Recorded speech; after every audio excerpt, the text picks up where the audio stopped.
Network show right here on 910 AM, the Superstation, the Future of Radio. I'm your host, Brother Michael Imhotep. It is Wednesday, June 9th, 2021.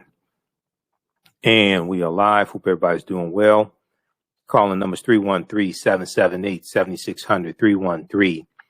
313-778-7600 is the call-in number if you ever have a question or comment. So we've heard a lot about award-winning journalist Nikole Hannah-Jones being denied a tenureship at the University of North Carolina, Chapel Hill in the journalism department. She's already a professor there, but she applied for tenureship and she was denied that.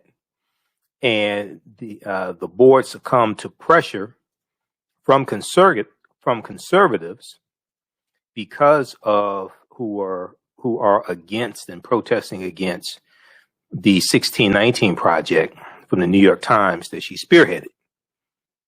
So we know there's been attacks against the 1619 project, which focuses on reframing our understanding of the origins of this country centered around slavery. We know that we've been talking here about the attacks on critical race theory and from the conservatives, and you have now it's about 20 states that have passed laws dealing with critical race theory, attacking critical race theory on various levels, but also attacking the 1619 project, banning it from being taught in the schools. So we see this attack taking place. Well, now the University of North Carolina, Chapel Hill has lost out on a well-renowned African-American female chemist named Dr. Lisa Johnson. So we're going to talk about this story here, okay? And then June 9th, 1963, Fannie Lou Hamer was dragged off of a bus and beaten, okay?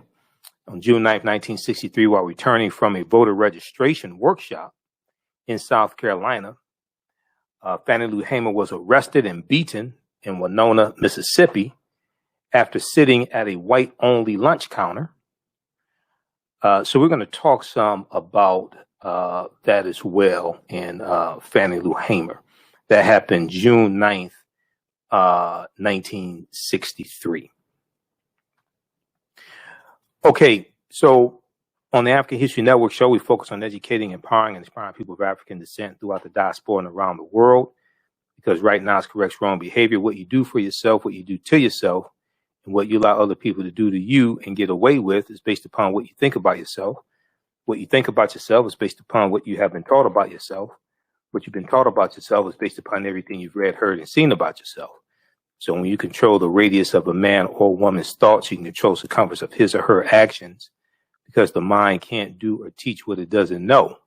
Now, we deal with a number of different topics here on the African History Network show. We deal with current events in history, politics, education, economic empowerment, entrepreneurship, relationships, love, sex, health issues, and much, much more. Sign up for our email newsletter. Text the word Kemet, K-E-M-E-T, the 22828 to sign up for our email newsletter. Text the word Kemet, K-E-M-E-T, the 22828 to sign up for our email newsletter. Also visit our website, AfricanHistoryNetwork.com, AfricanHistoryNetwork.com. Sign up for our email newsletter there as well. I want to remind you, you can still register for the online course that I teach on Saturdays, 12 noon to 2 p.m. Eastern Standard Time. Ancient Kemet, the Moors, and the Ma'afa. Understanding the transatlantic slave trade, what they didn't teach you in school. Ancient Kemet, the Moors, and the Ma'afa. Understanding the transatlantic slave trade, what they didn't teach you in school.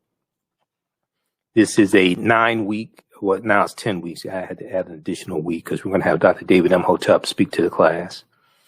This is a 10-week online course that I teach. We deal with thousands of years of history, and we deal with what led up to the transatlantic slave trade taking place. Saturday, June 12th. Our guest speaker is going to be Dr. David Imhotep, author of the book, The First Americans Were Africans, Documented Evidence. The First Americans Were Africans, Documented Evidence. And he's going to talk about the premise of his book. He'll deal with this book right here. He'll deal with the archaeological evidence, thoroughly documenting an African presence in this country that we call the United States of America, going back at least 51,700 years ago. We'll talk about his new book as well. It's coming out in about a month or so. We just posted the information here, posted the link here. You can register for that. It's also at our website, AfricanHistoryNetwork.com. Since we are about halfway through the class is about 54% off. So it's on sale, $60, regularly $130. And we do the class live, but all the sessions are recorded. They're archived, so you can go back and watch them over and over again.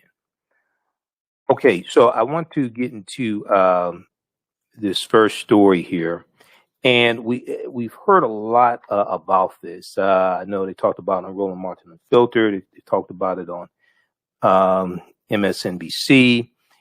So this goes back to late May 2021.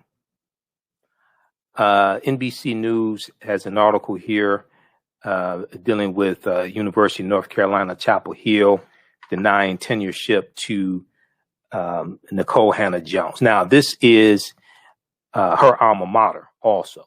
Okay, she graduated from University of North Carolina, Chapel Hill. But there's an article from May 20th, 2021. UNC withholds tenure for 1619 Project journalist after conservative backlash. UNC withholds tenure for 1619 Project journalist after conservative backlash.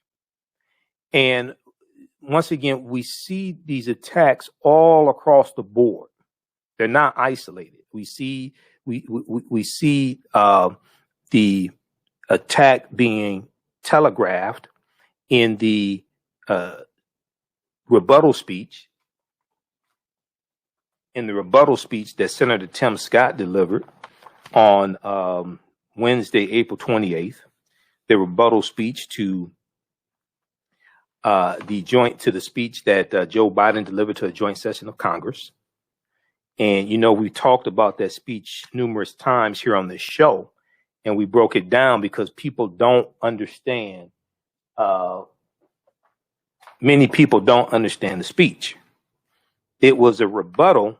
It was the rebuttal speech on behalf of the GOP, on behalf of the Republicans.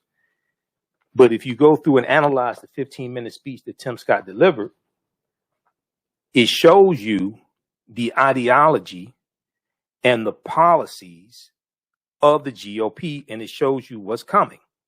And we've seen since April 28th, we've seen a number of states pass laws banning the teaching of critical race theory, attacking the 1619 Project as well. Okay. We see different variations of this. Now it's about 20 states. So if we look at this article here from NBC News, UNC withholds tenure for 1619 Project journalists after conservative backlash. The University of North Carolina at Chapel Hill's journalism school is not offering Nikole Hannah-Jones, the Pulitzer Prize-winning creator of the New York Times 1619 Project, a tenured professorship after facing pressure from conservatives. So this is, even though they said that she did not have enough classroom time, enough teaching time in the classroom, when you research this, experts are saying, well, wait a second, there have been other people that have received tenureship and didn't have as much classroom time as is usually required or something like this. But she is an award-winning journalist. Now, NC Policy Watch first reported that the UNC Chapel Hill's board of trustees had decided not to approve tenure for Nikole Hannah-Jones at the Hussman School of Journalism and Media. According to the 19th, according to the publication, the 19th, she is the first person in this role at UNC Chapel Hill to be denied tenure by the board. According to the 19th, she is the first person in this role at UNC Chapel Hill to be denied tenure by the board. Now, the university announced last month in April, they announced in April 2021 that Nikole Hannah-Jones would join the school as the Knight Chair in Race and Investigative Journalism in July. Now, conservatives quickly condemned the university's decision to offer Nikole Hannah-Jones the tenure track position. One trustee reportedly told NC Policy Watch, quote, "This is a very political thing. This is a very political thing. The university," quote, "the university and the board of trustees and the board of governors and the legislature have all been getting pressure since this thing was first announced last month. There have been people writing letters and making calls for and against. But I will leave it to you which is carrying more weight," end quote. "I will leave it to you which is carrying more weight." Now, a spokesperson for the journalism school, whose name is Kyle York, confirmed to NBC News that the board did not act on Nikole Hannah-Jones' tenure package. The board met on Wednesday, this is back in late May, and was expected to meet again on Thursday, he said. Nikole Hannah-Jones, at the time of this writing, was not immediately responded to a request for comment. Okay. Now, Nikole Hannah-Jones is a renowned award-winning journalist and winner of a MacArthur Fellowship known as a Genius Grant in 2017. She led the 2019 New York Times 1619 Project. We'll continue this to the other side of the break, and we'll talk about a new development here because UNC has lost out on a very brilliant African-American chemist behind this as well. You listen to the African History Network show right here on 910 AM, the Superstation, the Future Radio. I'm Michael Imhotep. We'll be back in a few minutes. 910, the Superstation, Detroit's only African-American talk radio. Welcome back to the African History Network show right here on 910 AM, the Superstation, the Future Radio. I'm your host, Brother Michael Imhotep. It is Wednesday, June 9th, 2021, and we are live. All right, everybody, share this broadcast on your social media platforms. Invite your friends to tune in also. I want to remind you, I will be in Atlanta Friday, June 18th through Sunday, June 20th for the 9th annual Juneteenth Parade and Music Festival. 9th annual Juneteenth Parade and Music Festival. Arrested Development will be performing this year. They're one of the headliners. I'll be speaking there Saturday, June 19th and Sunday, June 20th. 3 p.m. to 4 p.m. Eastern Standard Time in the amphitheater. I'll also have a vendor booth there all 3 days. So visit JuneteenthATL.com, JuneteenthATL.com for more information. This will be held at Centennial Olympic Park. Centennial Olympic Park. It's a free event. It's a good family-oriented environment. They usually have about 100 to 130 vendors there as well, African-American vendors, Caribbean vendors, African vendors. So visit the website, JuneteenthATL.com for more information and information about the parade. The parade is on Saturday, usually on Saturday, the parade starts at 12 noon on Auburn Avenue. So it's going to be a fantastic time. All right. So I want to go back to this topic we were dealing with Nikole Hannah-Jones, and then also Dr. Lisa Jones, no relation. Dr. Lisa Jones, who has turned down a professorship at UNC behind the mistreatment of Nikole Hannah-Jones. So there was a, let's do this. I'll do some background information. I want to go to clip one, Shakita from Black News Channel. We're going to go to that in just a second. Well, actually, I'm sorry, clip two. We'll go to clip two, Dr. Mark Lamont Hill. Here's some more background information here. Dr. Mark Lamont Hill interviewed Dr. Jelani Cobb, who's a staff writer for the New Yorker and a professor at Columbia's journalism school, about Nikole Hannah-Jones being denied tenureship. Okay, now she's a Pulitzer Prize winner. She's more than qualified to be a tenured professor at this school or any other school, basically in the journalism school, not the history department, because there are some problems with the 1619 project. We talked about that before. Doesn't mean you can't use parts of it, to teach history, but she's not a professor in the history department. She's in the journalism department, so she's more than qualified. And UNC is also her alma mater as well. Conservatives expressed outrage after the school announced that they were bringing Nikole Hannah-Jones on. Quote, this is a political reaction that she created. This is a political reaction that she created the 1619 Project, Dr. Jelani Cobb said.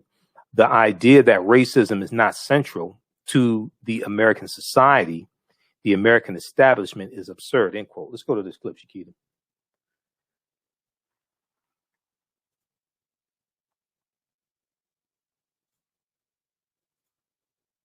It's clip number 2. Take it off mute.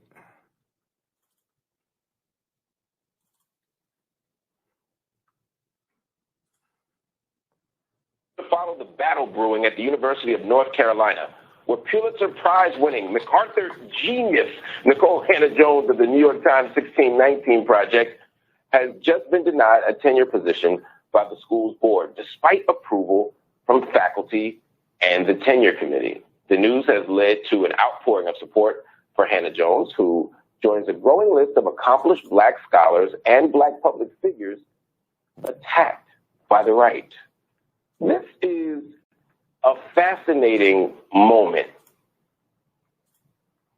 Just a few months ago, we saw letters written by right-wingers talking about cancel culture, how they couldn't take cancel culture, that we can't just cancel people because of their beliefs, that whenever people say things that are wrong or that are not politically correct or that make people uneasy, that the left just cancels them. And what many of us on the left said at the time was that that's simply untrue. That first of all, the issue here isn't canceling people, it's holding them accountable. And every time someone is held accountable, it doesn't mean that we're canceling them. But the other side of the equation was that many people on the right, the very people who are decrying cancel culture, are quick to shut something down when it doesn't cohere with their ideological positions, whether it was in the 80s with the moral majority, whether it was people trying to stop rap music, whether it's people trying to cancel the Teletubbies literally, whether it's people writing letters, whether it's people trying to get people fired from cable news networks and universities for their positions on the Middle East, whether it's talking about trying to get teachers fired, or whether it's talking about what we see here with Nikole Hannah-Jones. This is a stunning development, and many people were up in arms about it. One of those people was my next guest. His name is William Jelani Cobb. He is a professor at Columbia Journalism School. He's also a staff writer at The New Yorker.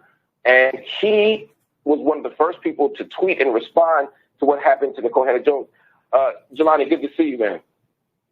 Good to see you. Help me understand this.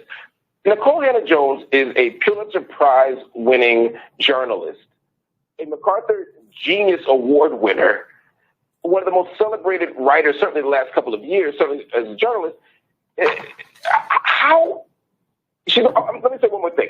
She was recruited for a job, hired for a job, approved by the faculty, approved by the dean. How unusual is it that something like this would happen? Well, the first is that this is extremely unusual. You and I have both been around academia long enough to understand how these commissions work. That if your department and your tenure committee is in favor of you being tenured, and the president, rather the dean and chair of your department are in favor, then it generally is a done deal. I've never in my academic experience seen or even heard of a case where the Board of Trustees then intervenes and effectively overrules the decisions that have been made at every other level of university governance. So one, it's but just to talk about the list of Nikole Hannah-Jones qualifications, she has a MacArthur Award. She has a Pulitzer Prize. She has 2 Polk Awards. She has a Peabody Award. And she has 3 National Magazine Awards. That's one person. That would be an impressive haul if we were talking about an entire department. And so there's likely no one who came up for tenure with equal representation in terms of respect and awards within their professional field. And so what tenure basically depends on is where you stand in comparison to other people in your field. She is likely the most laureled, the most awarded journalist in her age category in her generation. So it's absurd, and this is a blatant intrusion into academic freedom and an intrusion into freedom of the press. So this is fascinating because oftentimes when people do get denied tenure in academia, especially black folk, there's always this kind of nebulous thing where, we don't know if they were a good citizen or not, or we don't know if you have enough of this or enough of that. And there's always a kind of plausible deniability. But as you pointed out, she may be the most decorated job applicant in a journalism school we've seen in a very long time. So, but the university isn't pretending that it's about her qualifications. They're fairly explicit, or no one at the level of the Board of Trustees is pretending that this is about her lack of qualification, right? No, not at all. And if you watch the kind of right-wing media in response to it, they were very overt. They said tenure denied to 1619 Project founder. And so this is a political reaction to the fact that she created the 1619 Project, and more fundamentally, an attack upon her for arguing, as the 1619 Project does persuasively, about the centrality of race and racism in the development and establishment of the United States. That's not really a controversial position, except when we're talking about right-wing reactionaries who are also, when they're not attacking the 1619 Project, minimizing and defending the people who were attempting to lynch the vice president on January 6th. And so it doesn't hold up to any sort of professional or scholarly or academic standard. What we're left with is simple base politics. You talked about how the 1619 Project points to the kind of centrality.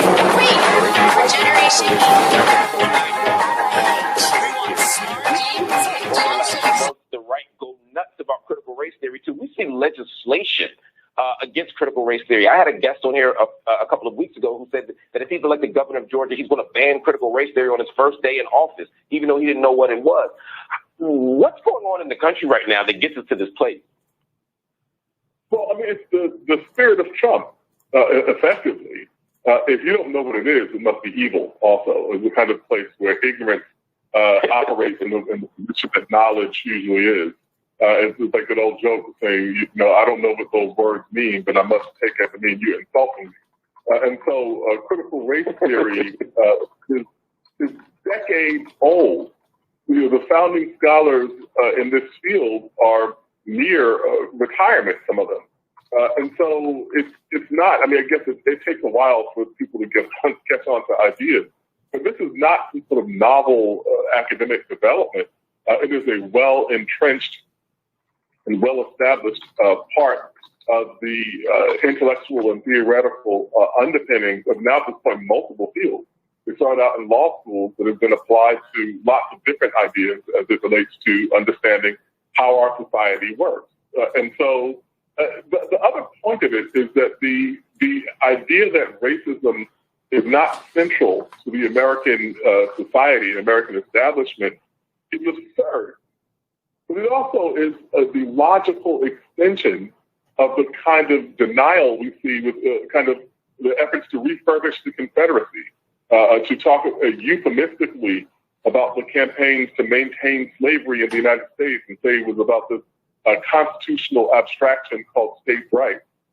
And in order to absolve the United States of its racial sin, you then have to create this alternate fantasy version of the past, what W.E.B. Du Bois referred to as the propaganda of history. And so it has no bearing on what actually happened in the past. It's just a version of history that is politically useful for maintenance of white supremacy. Hey, pause it right there for me, Shakita. Pause it right there. Back that up about a minute. Back it up about a minute. Okay, so this is Dr. Jelani Cobb, who's also a historian. He's a journalist and a historian, professor at the Columbia's Journalism School. So he's going through that. Now, this clip is from May 20th, Black News Channel, Dr. Mark Lamont Hill show on the Black News Channel. So they're going through dissecting this whole thing. And you saw the article that I had up. We've talked about a number of times before, dealing with Senator Mitch McConnell, Republican of Kentucky, who, and I'm not going to beat up on him because his grandfather's owned 14 slaves collectively, and 12 of them were female. I'm not going to beat up on him because of that. But you saw that it was a letter that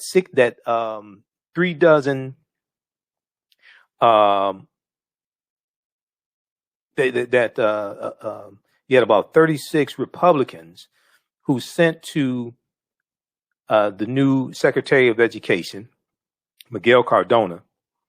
They sent a letter demanding that schools that teach the 1619 project not be eligible for grant programs. Okay. This is an article here from CNN.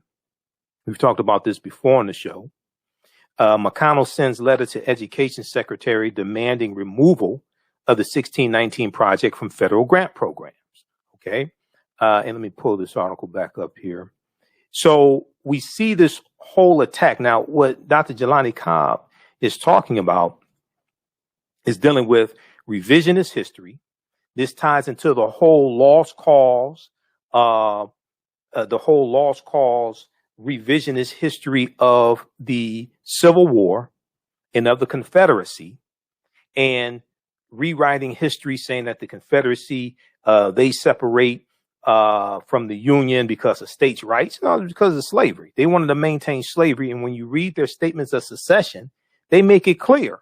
They talk about how slavery was central to their way of life.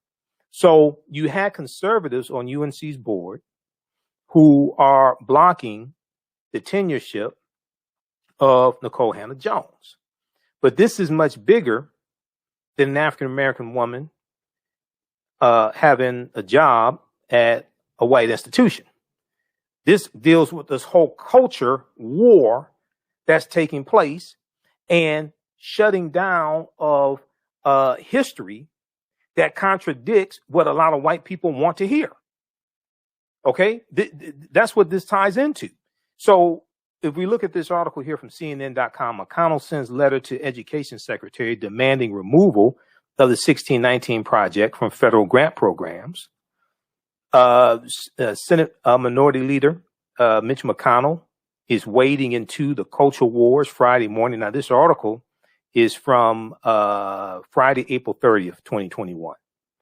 In a letter obtained by CNN, the Republican leader asked Education Secretary Miguel Cardona to abandon curriculum in American schools that McConnell argues tells a revisionist history of America's founding. McConnell claims these programs, such as the 1619 Project, who Donald Trump waged a war against, the traitor-in-chief, Benedict Donald, he waged a war against the 1619 Project when he was in office. McConnell claims these programs, such as the New York Times 1619 Project, reorient the view of American history, quote, away from their intended purposes toward a politicized and divisive agenda, end quote. What's the divisive agenda? They don't want to deal with the history of slavery. That's the problem. They don't want to deal with white supremacy and racism and systemic racism. Because you have many Republicans like Lindsey Graham of South Carolina who is saying systemic racism don't exist. And then when you put policies in place to address decades of systemic racism, like the $4 billion of loan forgiveness for African-American farmers and Latino farmers and Asian American farmers that's in the $1.9 trillion American Rescue Plan that no Republicans in the House or the Senate voted for. When you do things like that, because African-American farmers have faced decades of discrimination from the federal government and U.S. Department of Agriculture and have lost 92% of their land over the past 100 years, about 12 million acres of land. When you put policies in place to deal with a history of racism, then you have many Republicans that call the policies racist. Not the past 100 years of racism and discrimination. They don't focus on that. They call the policies that you put in place racist. The 1619 Project has become a hot button issue for conservatives across America, and politicians have fought efforts by school districts to make it part of history, to make it a part of history curriculum in public school districts. The project, launched by the New York Times in 2019, 400th year anniversary of August 20th, 1619, reframes American history around the date of August 1619, when the first slave ship arrived on America's shores. Now, that's the first slave ship coming into the British colonies, because the Spanish were already bringing Africans into the territory we call South Carolina in 1526. That's 93 years before 1619. The Spanish were already doing that because the Spanish were in this land before the British get here. And we know the Spanish were the second ones involved in the transatlantic slave trade, right behind the Portuguese. The Portuguese are the first ones involved in 1441, going into Mauritania. The Spanish are right behind them. The English get involved in the transatlantic slave trade later. And then we know the Spanish are here, the Dutch are here. This is how you get the colony of New Amsterdam, and the colony of New Amsterdam becomes the British colony of New York. So we know that they're all here in this land. But of course, since we were familiar with Dr. David Imhotep's book, The First Americans Were Africans, Documented Evidence, we know African people were here in this land at least 51,700 years ago, even before Native Americans came into existence. These were the Khoisan, who have the oldest DNA on the planet, come from Southern Africa. They're the ancestors to the Ainu and the Twa, and they go all around the world, and we know they were here as well. So we know this. So they can't run this game on us, because y'all listen to this show and I put you up on game. So when they come at us with this nonsense, we know how to dissect their argument. But August 20th, 1619 did happen when those 20 and odd Africans were on the White Lion pirate ship,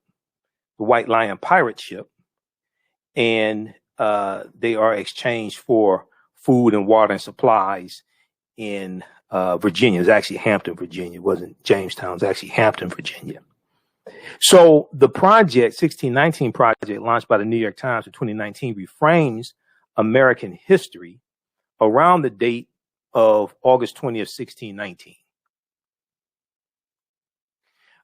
When the first slave ship arrives in the British colonies, and it has launched a fierce debate over the legacy that slavery has played in shaping America, particularly as it relates to its treatment of African Americans. Republicans have misleadingly suggested that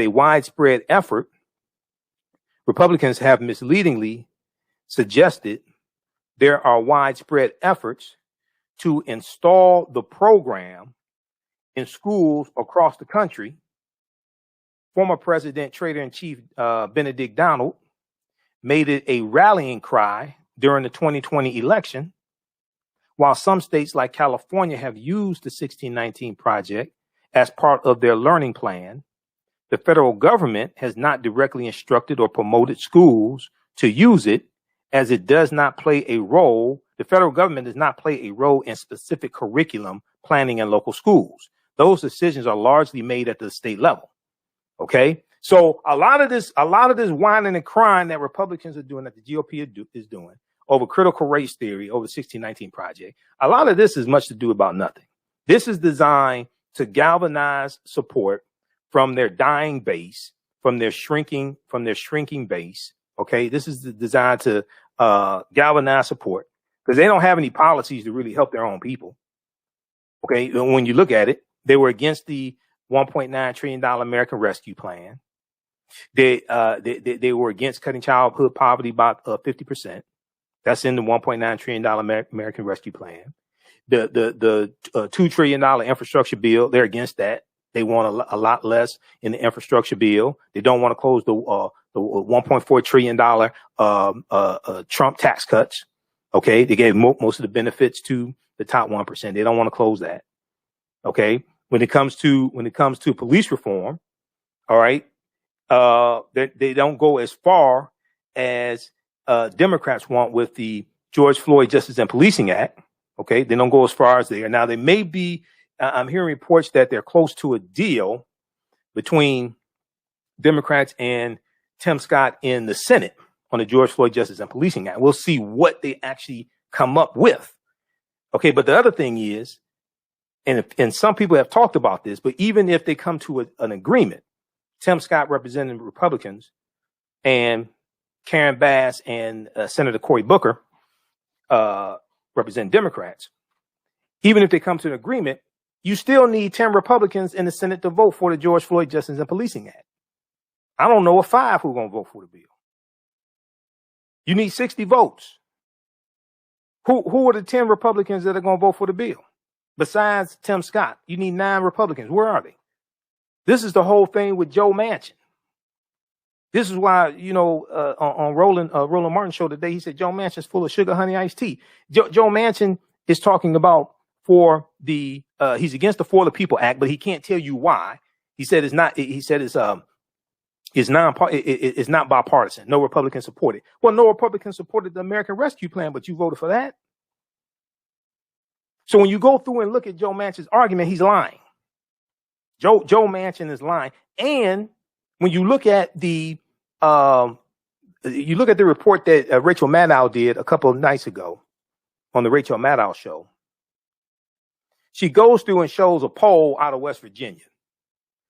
And the poll shows how West Virginians, regardless of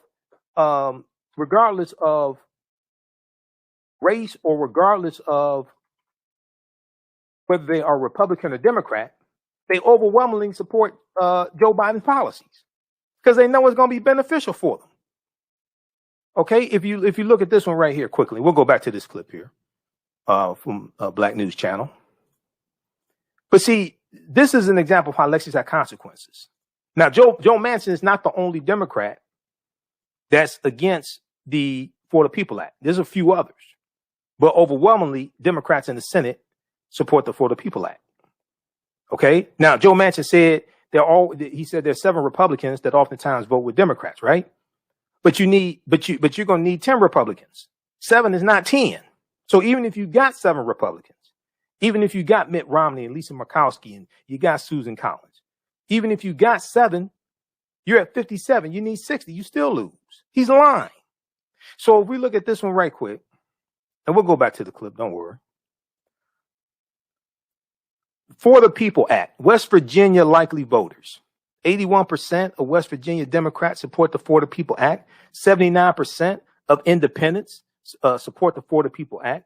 Of those polled. Okay, this poll comes from End Citizens United and Global Strategy Group. Okay, and ALG Research. All right, this poll was done between April 14th and April 18th, 2021. Has a margin of error of 4%. 76% of Republicans polled in West Virginia support the For the People Act.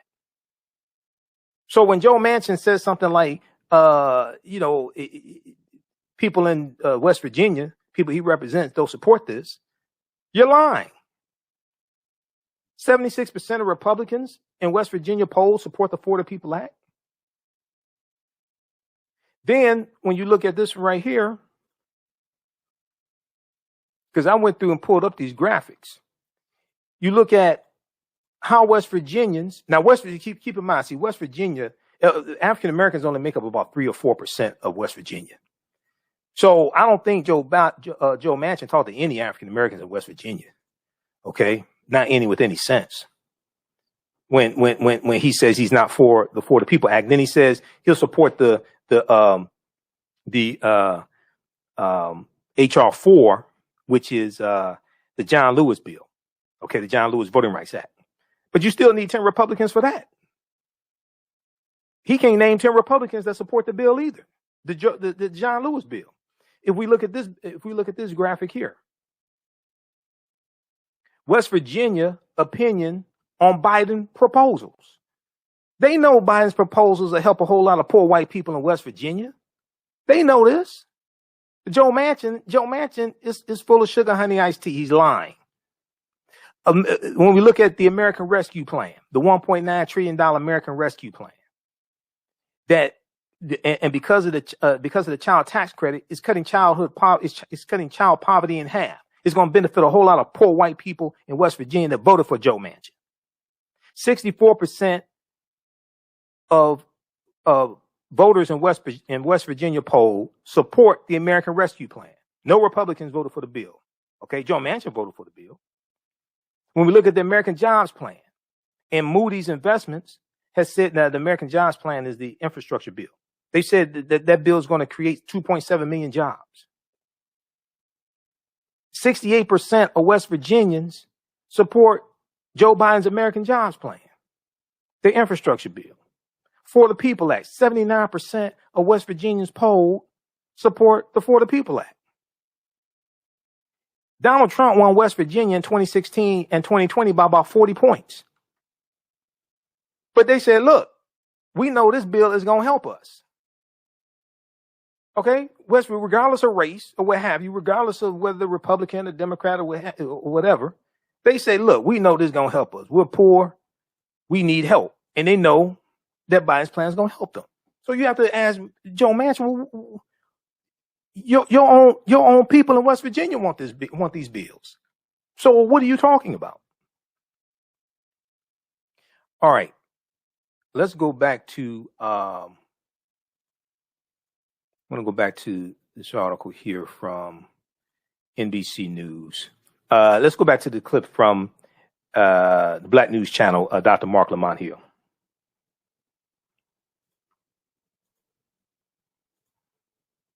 You can say it was about this constitutional abstraction called states' rights. And in order to absolve the United States of its racial sin, you then have to create this alternate fantasy version of the past.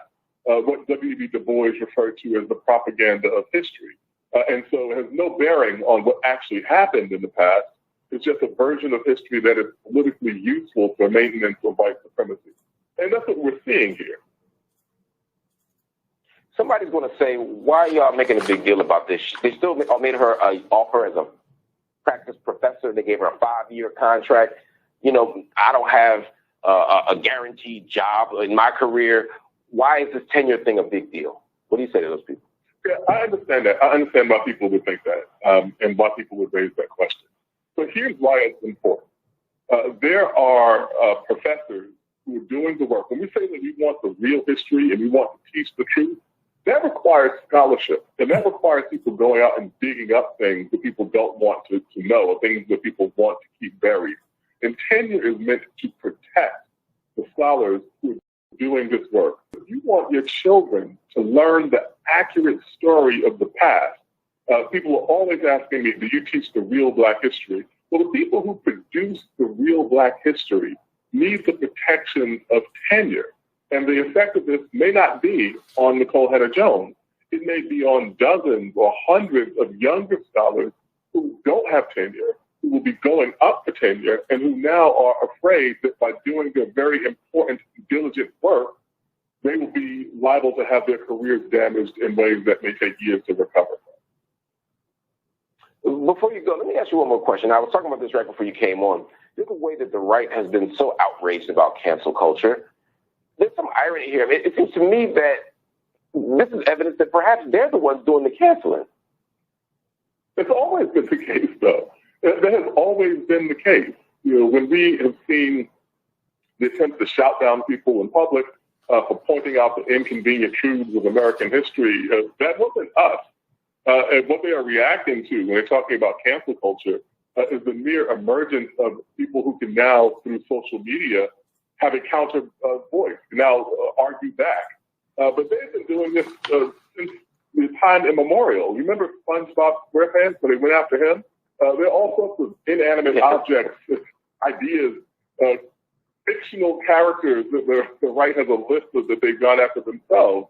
And so the idea of cancel culture, which is a term that I never use, but the idea of it existing and being solely in the province of people on the left is laughable. Wow. William Jelani Cobb, thank you for joining me, and thank you for lending your insights on this. Okay. All right. Pause it there. Okay. That's from May 20th, 2021, Black News Channel, Dr. Mark Lamont Hill. Okay. So those watching on our Facebook fan page, The African History Network, and my YouTube channel, Michael Imhotep, IMHOTEP. Keep watching. We're going to keep broadcasting for a few more minutes. We'll talk about an update here. We'll talk about Dr. Lisa Jones, a chemist at University of Maryland, who's turned down a professorship at UNC Chapel Hill because of the mistreatment of Nikole Hannah Jones. If you like this type of information, also you can support the African History Network, $ the AHN Show through Cash App, $ the AHN Show through Cash App, also through PayPal, paypal.me/the AHN Show, paypal.me/the AHN Show. When you do it through Cash App, be sure to type in $ the AHN Show, SHOW. We have the graphic up here. These other ones are the fake Cash App, the fake African History Network Cash App accounts. I've already reported them to Cash App. Remember, right now it's correct wrong behavior. It's not over till we win. Wakanda forever. And we'll talk to you tomorrow. Peace. So you can support us through Cash App or through PayPal, paypal.me/the AHN Show, paypal.me/the AHN Show. This also will help me get back to and from Atlanta because I'll be in Atlanta 3 days for the Juneteenth Festival. I'll be speaking there. The 9th annual Juneteenth Festival at Centennial Olympic Park, June 18th through the 20th. Be sure to register for the my Saturday online course, 10-week online course, Ancient Kemet, the Moors, and the Ma'afa, Understanding the Transatlantic Slave Trade, what they didn't teach you in school. Ancient Kemet, the Moors, and the Ma'afa. Understanding the Transatlantic Slave Trade, what they didn't teach you in school. So we deal with thousands of years of history, and we deal with what led up to the transatlantic slave trade taking place. So our guest speaker, Saturday, June 12th, is going to be none other than Dr. David Imhotep, author of the book, The First Americans Were Africans, Documented Evidence.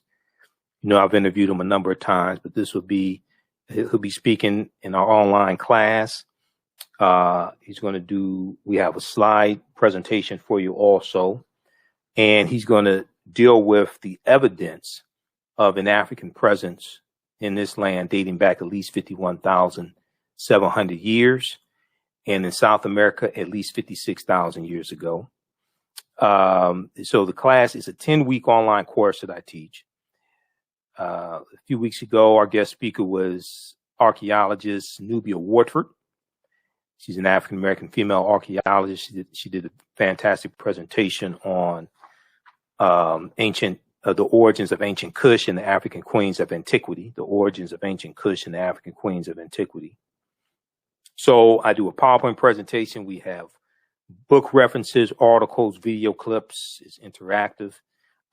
You see me, I can't see you, but we have a live chat so you can ask questions in class also. So if you go to our website, AfricanHistoryNetwork.com, AfricanHistoryNetwork.com, right on the home page, when you scroll down, we have the information for the online course. And I added an extra week because we need 10 weeks this time. We have Dr. David Imhotep speaking. So when you scroll down, you'll see the flyer and the information here. Click on register here. It takes you to the next page. And click on enroll. All right. And as soon as you register, you can start watching the content. You can watch this past Saturday's class.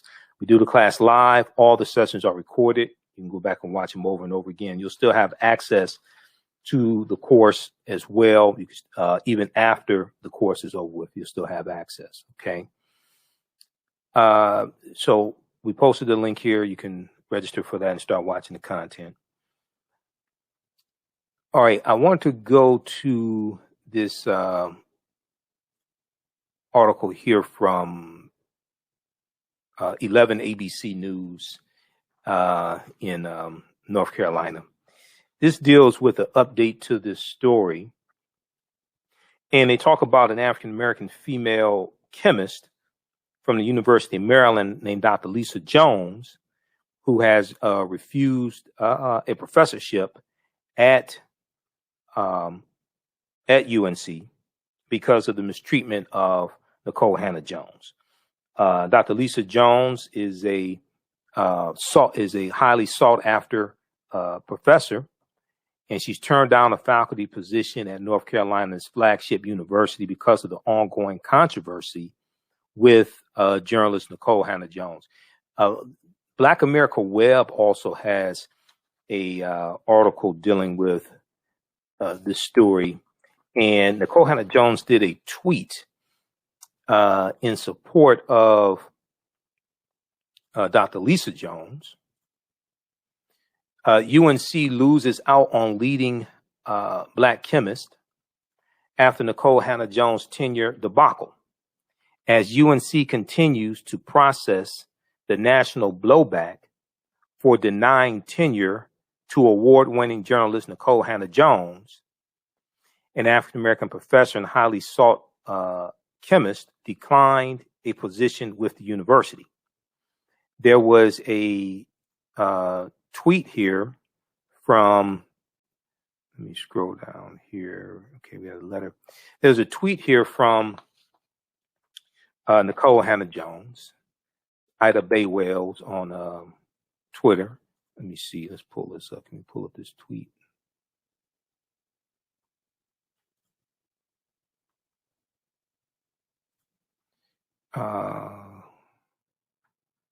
Let's see here. Okay, let's go to this tweet. Let me flip over.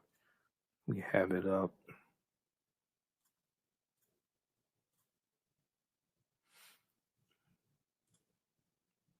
Okay, so Nikole Hannah-Jones tweeted on June 2nd, "I've never met this sister, Dr. Lisa Jones, but the solidarity shown me by Black women in particular during this crucible is something I will never forget."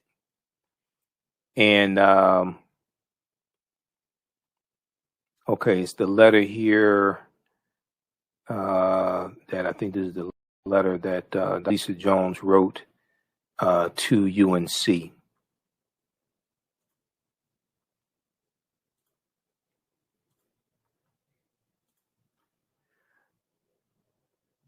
All right, I want to go to this clip here from 11 ABC News. Just a second here. All right, so Eyewitness News learned another high-level sought-after professor has turned down a faculty position at North Carolina's flagship university because of the ongoing controversy with journalist Nikole Hannah-Jones. Dr. Lisa Jones, a chemist at the University of Maryland, said in a statement that even though she hasn't met Nikole Hannah-Jones, she stands in solidarity with her. She said, "I stand in solidarity with her and could not in good conscience accept a position at UNC. This situation is indicative of a broader issue within academia where faculty of color face several obstacles and are less likely to gain tenure." Okay.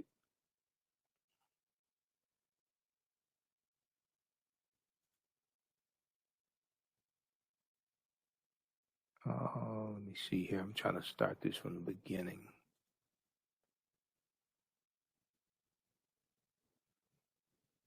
Now, Friday was supposedly the drop dead day for UNC to reconsider the tenure status of Nikole Hannah-Jones or face a lawsuit.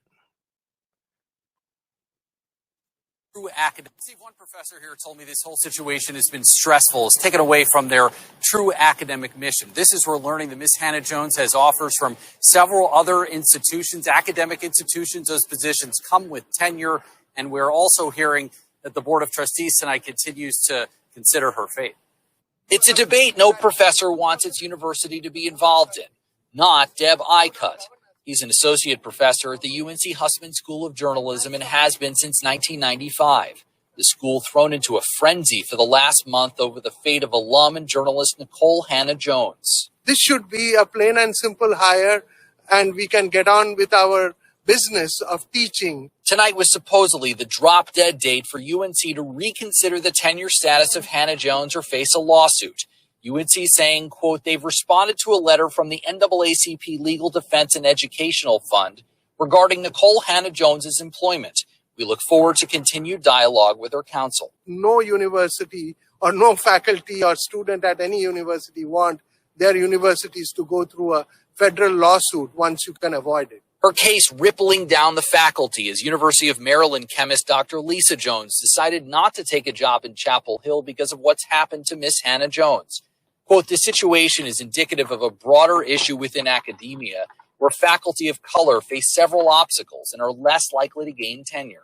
36 faculty members sign on to that statement saying that they expressed that concern, that this was the dire repercussions of what is happening. As far as Professor Icut knows, Miss Hannah-Jones is still coming to the university on July 1st. She agreed to a 5-year contract, which allows her to apply for tenure during that time. Whatever is decided, professors are asking for transparency, including the chair of the faculty, Dr. Mimi Chapman. She wrote an op-ed this week in the Daily Tar Heel. I've reached out to Ms. Hannah-Jones, have not heard back just yet. I've also filed public records requests with the university to get a bit more detail about the specifics of her contract. Now, you also might be wondering tonight, why tenure? Why is this battle over tenure so important? Not only, according to professors, does it ensure job security, but ensures academic freedom of teaching and ideas. Steve? Okay, so that is from 11 ABC News there in North Carolina. That is from June 4th, 2021. June 4th, 2021. The name of that piece is highly sought after chemist turns down job at UNC-CH as Hannah-Jones tenure dispute unfolds. Let me flip over and show you this one. And BlackAmericaWeb.com has an article dealing with this as well. Highly sought after chemist turns down job at UNC-CH as Hannah-Jones tenure dispute unfolds. Okay, we'll post this link here. And then BlackAmericaWeb.com has an article dealing with this topic also. Now, the article goes on to say, Joel Curran, Vice Chancellor for Communications for UNC, wrote on Friday saying the university, quote, responded to a letter from the NAACP Legal Defense and Education Fund regarding Nikole Hannah-Jones' employment. We look forward to continued dialogue with her counsel, end quote.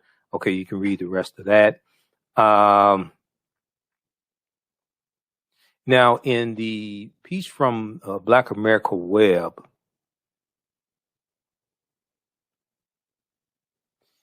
it has a comment here from Dr. Lisa Jones. Let's see here.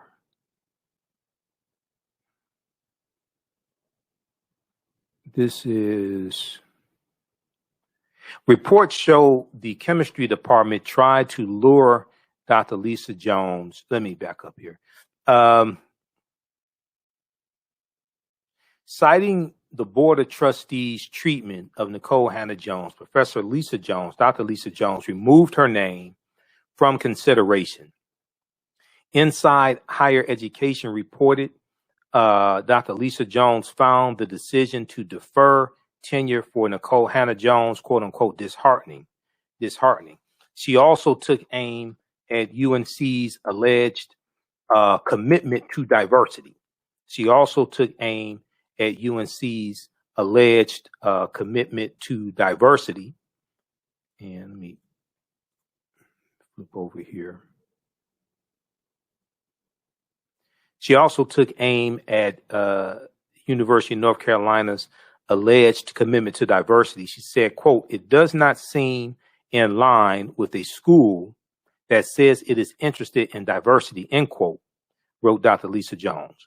Although I know this decision may not reflect the view of the school's faculty, I will say that I cannot see myself accepting a position at a university where this decision stands. Now, reports show the chemistry department tried to lure Dr. Lisa Jones away from her current position as Associate Professor of Pharmaceutical Sciences at the University of Maryland at Baltimore.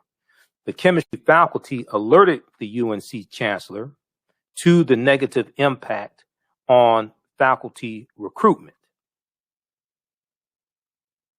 Now, Professor Jones, quote, Professor Jones is a renowned bioanalytical chemist and would have bolstered the department's mission in research and education, end quote, wrote the chemistry faculty.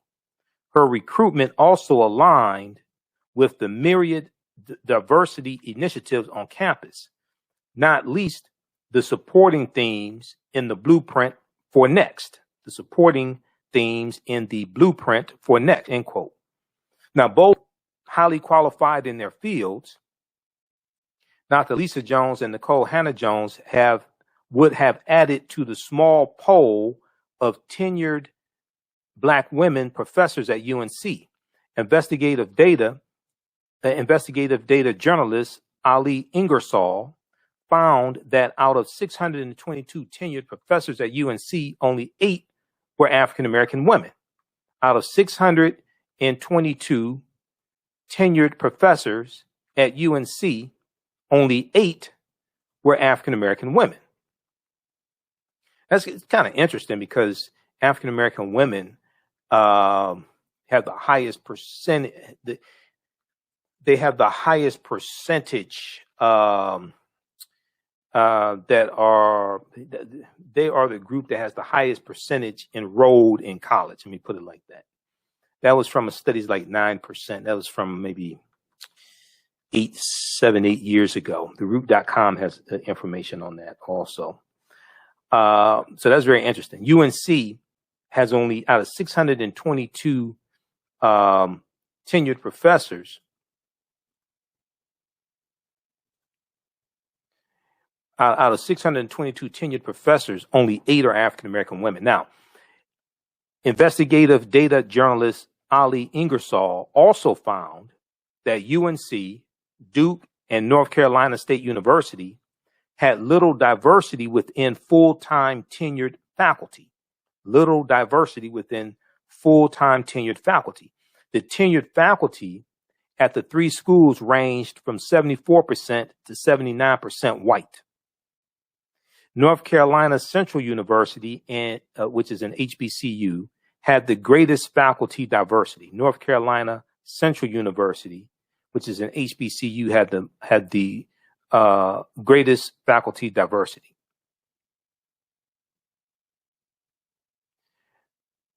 Now,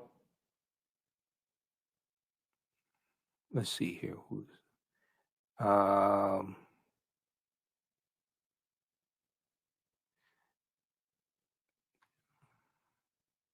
Okay, now Dr. Lisa Jones in the statement also said, and let's go back to the screen share.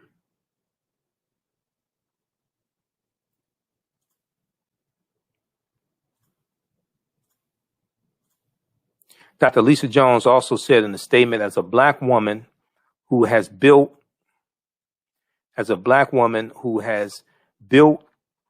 a nearly 2 decades long career, well, this is Nikole Hannah-Jones.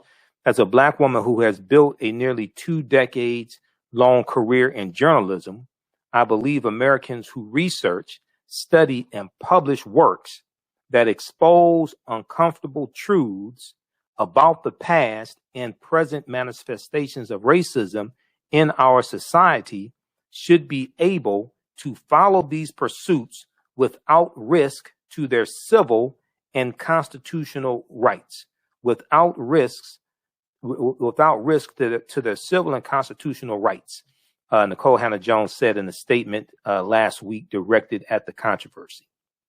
Okay, so read the rest of this article here. It's a good article from blackamericaweb.com, which does a deeper dive than the piece from 11 ABC News. This deal, because Black America Web is an African-American owned and operated news source. That's why it's a deeper dive.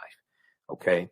UNC loses out on leading Black chemist after Nikole Hannah-Jones tenure debacle. And this is by Anoa Changa for blackamericaweb.com. All right, so check that out. Okay, I want to now. Some people ask, well, what is critical race theory? What is critical race theory? You know, we talk about that often here on the African History Network show. And in the clip I played from Dr. Mark Lamont Hill, he referenced an interview that he did a few weeks ago. And he interviewed Vernon Jones. Vernon Jones is running for governor of Georgia, the great state of Georgia. Now, Vernon Jones is a former Georgia state representative. He was a Democrat. He was a big Trump supporter when he was a Democrat. Then he became a Republican. He's African-American. He's a damn fool. He's an idiot. He's not going to beat Stacey Abrams. But Vernon Jones said that if he becomes governor of Georgia, first thing he's going to do, or one of the first things he's going to do on his first day, is an executive order banning the teaching of critical race theory. But when asked numerous times by Dr. Mark Lamont Hill, explain to me what critical race theory is, Vernon Jones couldn't explain what critical race theory is, as most of these conservatives who are against critical race theory can't tell you what it is. They're against the talk about racism, systemic racism, white supremacy, slavery. They're against that. Okay. They don't want to be called racist. They're against dealing with that. They're against policies to deal with structural inequities and to correct decades of racism, etc. Critical race theory is a legal analysis on the premise that race is a social construct that is used to oppress people of color rather than a natural biological feature. So critical race theory is understanding how laws and policies are used to oppress non-white people, especially African Americans, okay, and how to better understand this and how to correct those laws and policies, okay, and how all this is tied into history. In the article here, in the actual interview that he did with Vernon Jones is in here as well. It's hilarious. Oh, you watch that. It's a good time. You're going to laugh. Vernon Jones just looks so ignorant. Now, it looks at what some information Britannica.com has about critical race theory. Critical race theory is a legal analysis on the premise that race is a social construct that is used to oppress people of color rather than a natural biological feature. So racism is a system of advantage and privilege distributed based upon race, which comes out of the ideology of European white supremacy. Racism has nothing to do with not liking people or calling people racial epithets. Racism is a system of advantage and privilege distributed based upon race, which comes out of the ideology of European white supremacy. Okay, how's everybody doing? We have Eric, we have Robert, we have Mateos, just a few of the people watching, Sharon, Cynthia, just a few of the people watching. So if we look at this one here, which one is that? Let me try to blow this up some more so you can see it. Okay, hopefully you can see that. Now, this is from Britannica.com. So you can, this is free to access, Britannica.com.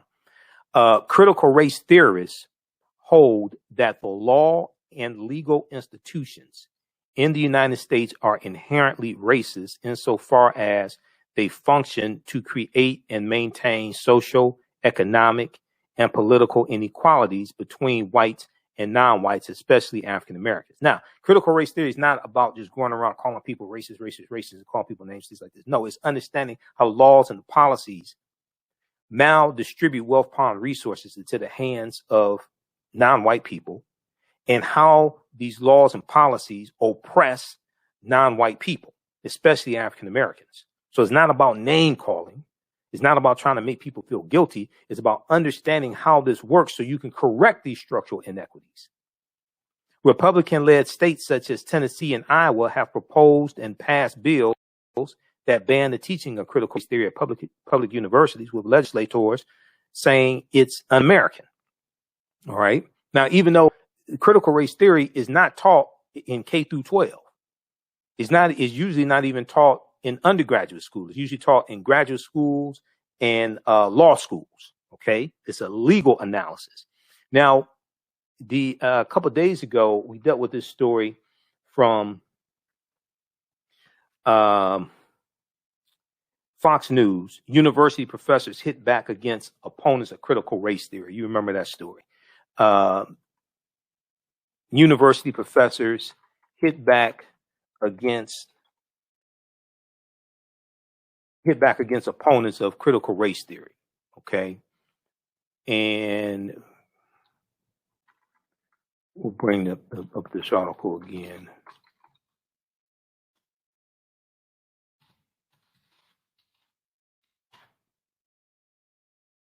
See if we can bring up this article again here. Yeah. So we talked about this story a few days ago. I think it was last Friday or something. Okay, there was a clip that I did not get a chance to get to. I had queued up.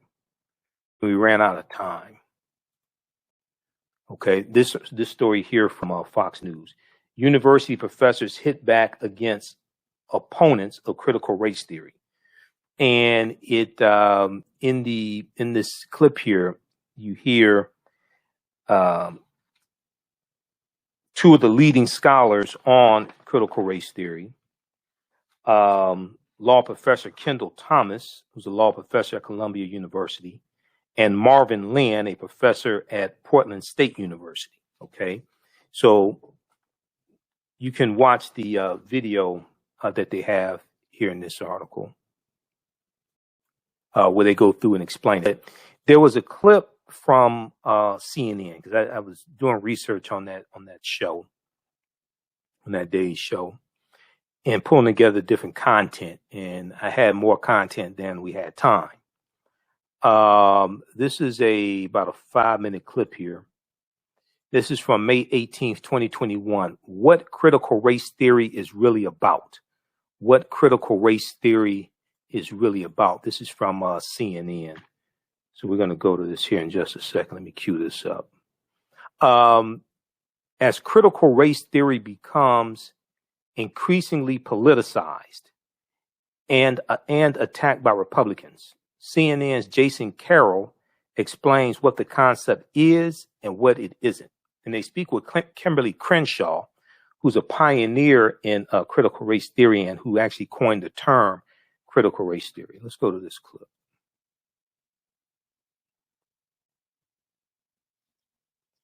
Okay, we'll cue that up.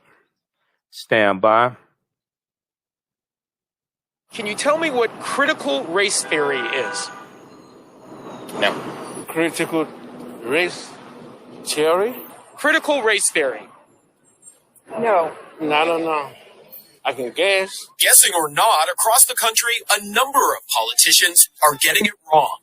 Critical race theory is a Marxist doctrine that rejects the vision of Martin Luther King Jr. Absolutely false. It's basically teaching kids to hate our country and to hate each other based on race. False and slanderous. Meet professor and scholar Kimberly Crenshaw. Crenshaw is one of the founders of critical race theory, which she helped develop in the late 1980s. In short, critical race theory is an approach based on the idea that the history of white supremacy still has a very real and lasting impact on our society and institutions today. Critical race theory just says, let's pay attention to what has happened in this country and how what has happened in this country is continuing to create differential outcomes so we can become that country that we say we are.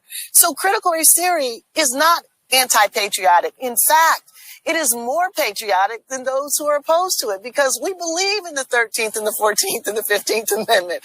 We believe in the promises of equality, and we know we can't get there if we can't confront and talk honestly about inequality. Critical race theory is not a doctrine. It's not a manuscript. One way of describing it is looking with a critical eye at race and institutions. Let's take an example from history. The Declaration of Independence says all men are created equal. A critical race theorist would note that slavery persisted for almost 100 years after those words were written, and it was more than a century before women got the right to vote. So why is the term causing such a stir in conservative political circles today? This left-wing nonsense that suggests that any race is inherently inferior or racist or... Okay, so this idiot that you're listening to right now, this is Senator Tom Cotton of Arkansas, that dumbass. Senator Tom Cotton of Arkansas, okay, Republican, needs to be voted out of office. This is who you're listening to right now. On Fox News, of course. Oppressive. Opponents are concerned critical race theory. Let me back this up a little bit. That any race is inherently inferior or racist or oppressive. Opponents are concerned critical race theory is or will be forced on students. Supporters say that critical race theory is not based on the view of this race is good, this race is bad.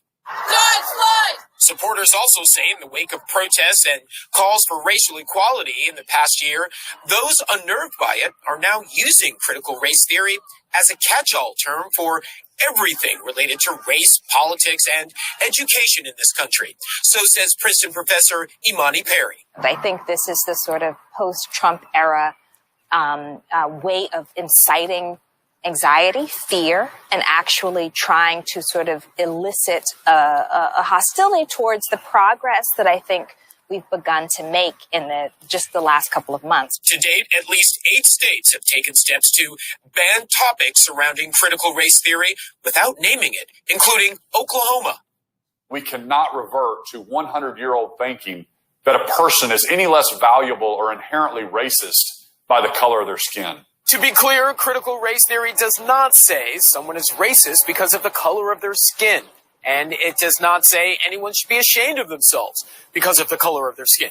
Still, some parents who hear the term are speaking out. Okay, so they were talking about Oklahoma. That was the governor of Oklahoma, okay, who signed a law banning Kevin Stitt, Republican governor of Oklahoma, signed a bill banning teaching a critical race theory, et cetera. Now, he said they can still teach about the Tulsa Race Massacre, but you have to have an analysis of white supremacy racism to understand and properly teach the Tulsa Race Massacre.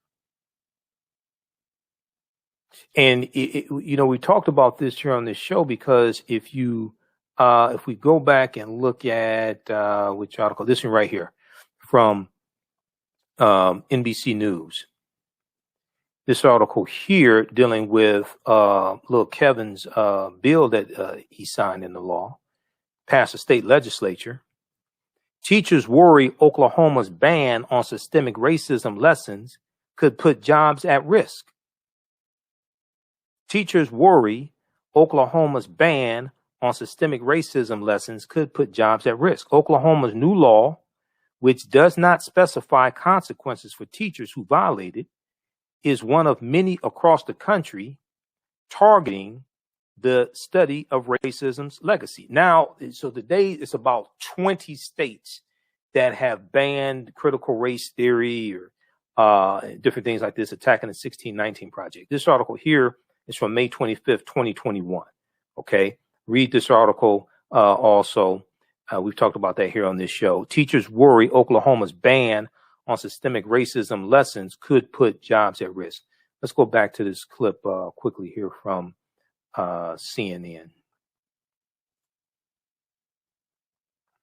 Let me back this up.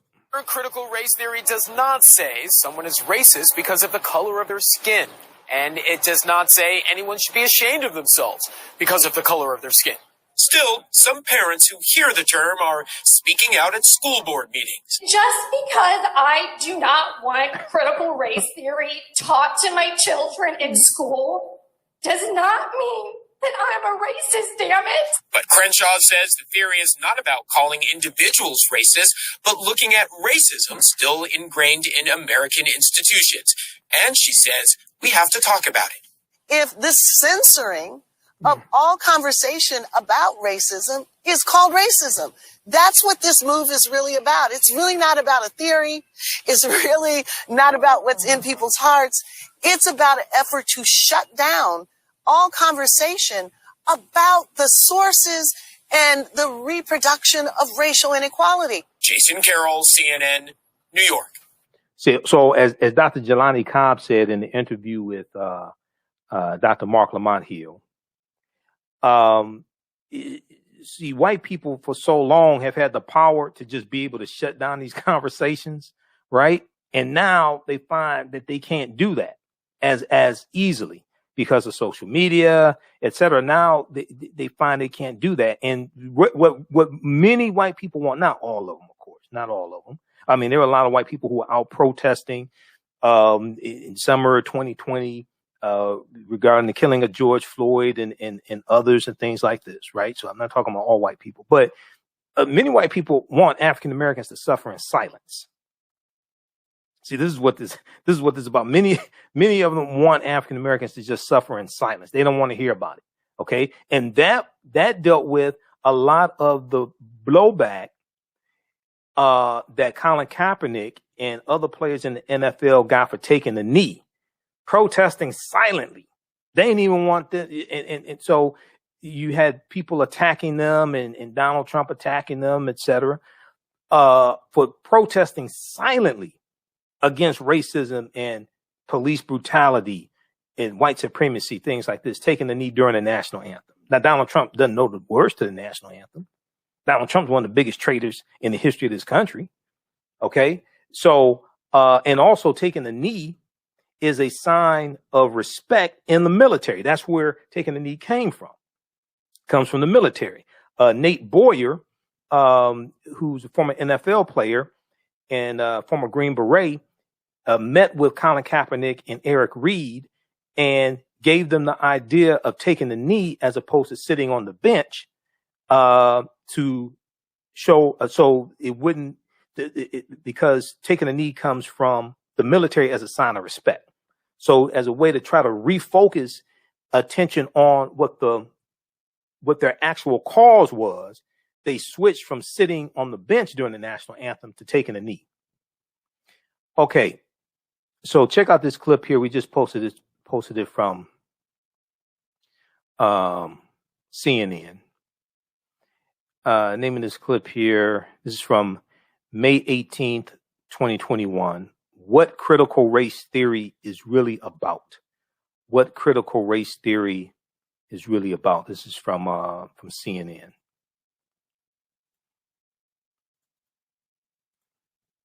And that was Professor Kimberly Crenshaw that you heard in that clip. All right, I want to go to this last story here. This is dealing with Fannie Lou Hamer. Okay, we'll go to this here in just a second. Also, if you like this type of information, you can support the African History Network, $ the AHN Show, through Cash App, $ the AHN Show, through Cash App, also through PayPal, paypal.me/the AHN Show. PayPal.me/the AHN Show.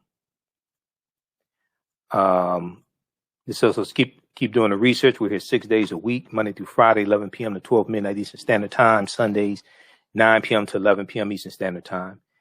You see our actual Cash App tag is $ the AHN Show, SHOW. These other ones are the fake ones. Okay.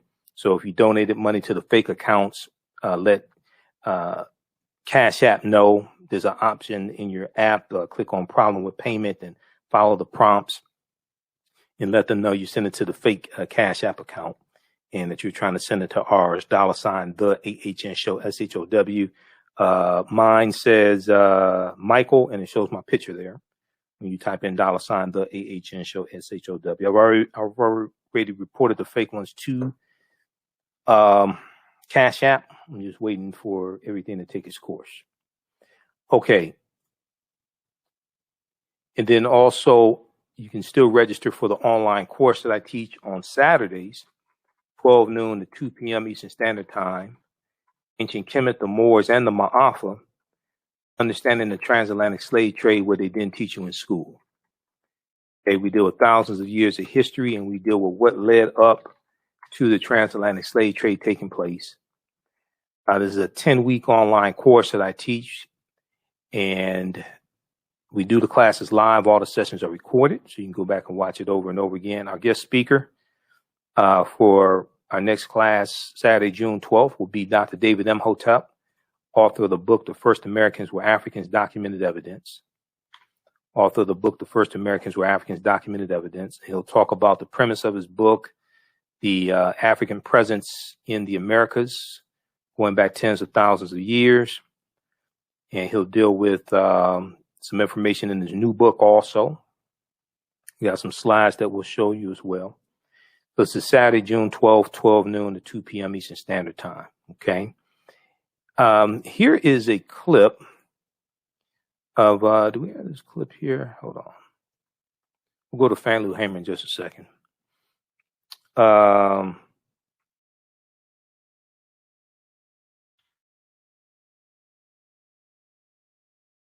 Dr. David Imhotep was interviewed in 2011 on WKRP in Cincinnati, Channel 5.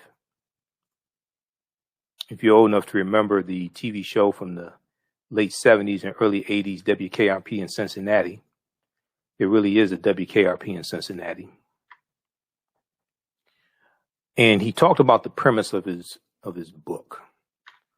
I want to pull this up here. I want to go to this clip because everybody's not familiar with this information. This is why, even though 1619 did happen, it's problematic and grossly historically accurate when we perpetuate this myth that African people first came to this land in 1619. We were here. We were here before anybody else was here in this land. Okay, let's go to this clip here.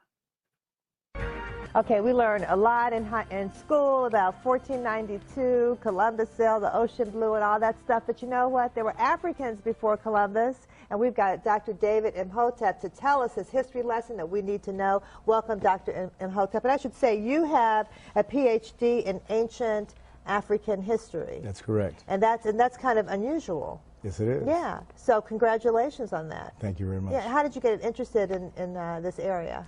It was part of my dissertation led this way, but I could not vary to another subject when my other subject here. So I said, later on, I will write something about that because it's not important in my dissertation at this moment. So that's why I did the book as soon as I finished my dissertation. Wow, and we should say, and we have a picture of the book too, and it's The First Americans Were Africans, and we were talking about Dr. Ivan Van Sertima because I remember back in the 1980s, my dad took me to hear him. He came here to Cincinnati, and his book was They Came Before Columbus, and he talked about you know, how Africans were here. He had a lot of, I mean, great research information, and so it was just kind of eye-opening, but we haven't heard a lot about that recently. So tell us how you got involved here. Well, I'm showing that Africans not only came before Columbus, they came before the Indians. So you're going even farther back. I'm going farther back, at least 56,000 years old. Okay, now we've got a graphic up here about 130,000 years ago. Yeah, well, they sailed over here. And when I lecture, people say, well, wait a minute, humans weren't sailing, let alone they weren't boating 130,000 years ago. And I beg to differ. Last year, New York Times quoted the BBC, and they wrote an article on how in Crete they have found a stone industry of stone tools going back to at least 130,000 years. And Crete has been an island in the middle of the Mediterranean for 5 million years. So they had to sail, and it was a continuous civilization, which means they were going back and forth. They knew how to navigate. So if they got to Crete 130,000 years ago, it's easy 70,000 years later that they could make it to the Americas at 56,000 years ago. Right. That's really, now how did you even get back to this research? I mean, this is just, did you start by reading They Came Before Columbus, and then you expanded on that research? Yes, you see, that was 36 years ago, Dr. Van Sertima's book came out, and this information is piled on for 36 years. So many different things, so many cutting-edge articles and things have been found since then. Yeah, and what's the reaction you get when you talk about how Africans came here even before Native Americans? People are amazed. They're shocked. They're shocked. First come shocks, and then they're smiling, and some frown, of course.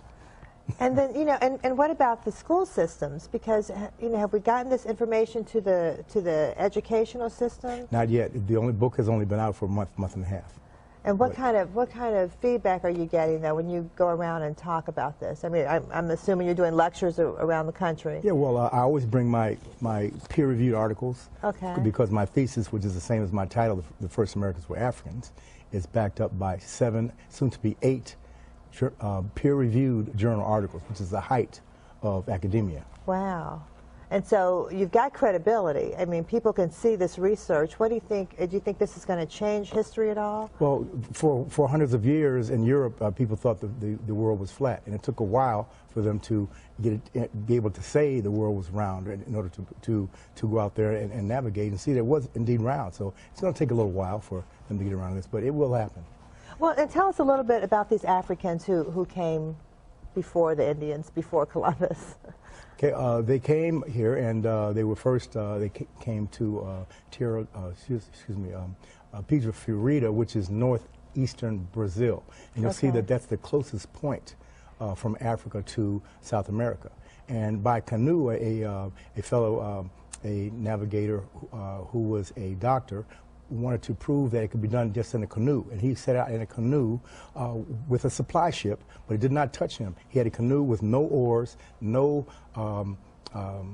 paddle, no sail, nothing. He just sat there, and the currents took him straight from Africa to here. You've heard about people, if you throw a bottle in the water with a note, it'll come over. Yes, there are rivers in the ocean, currents.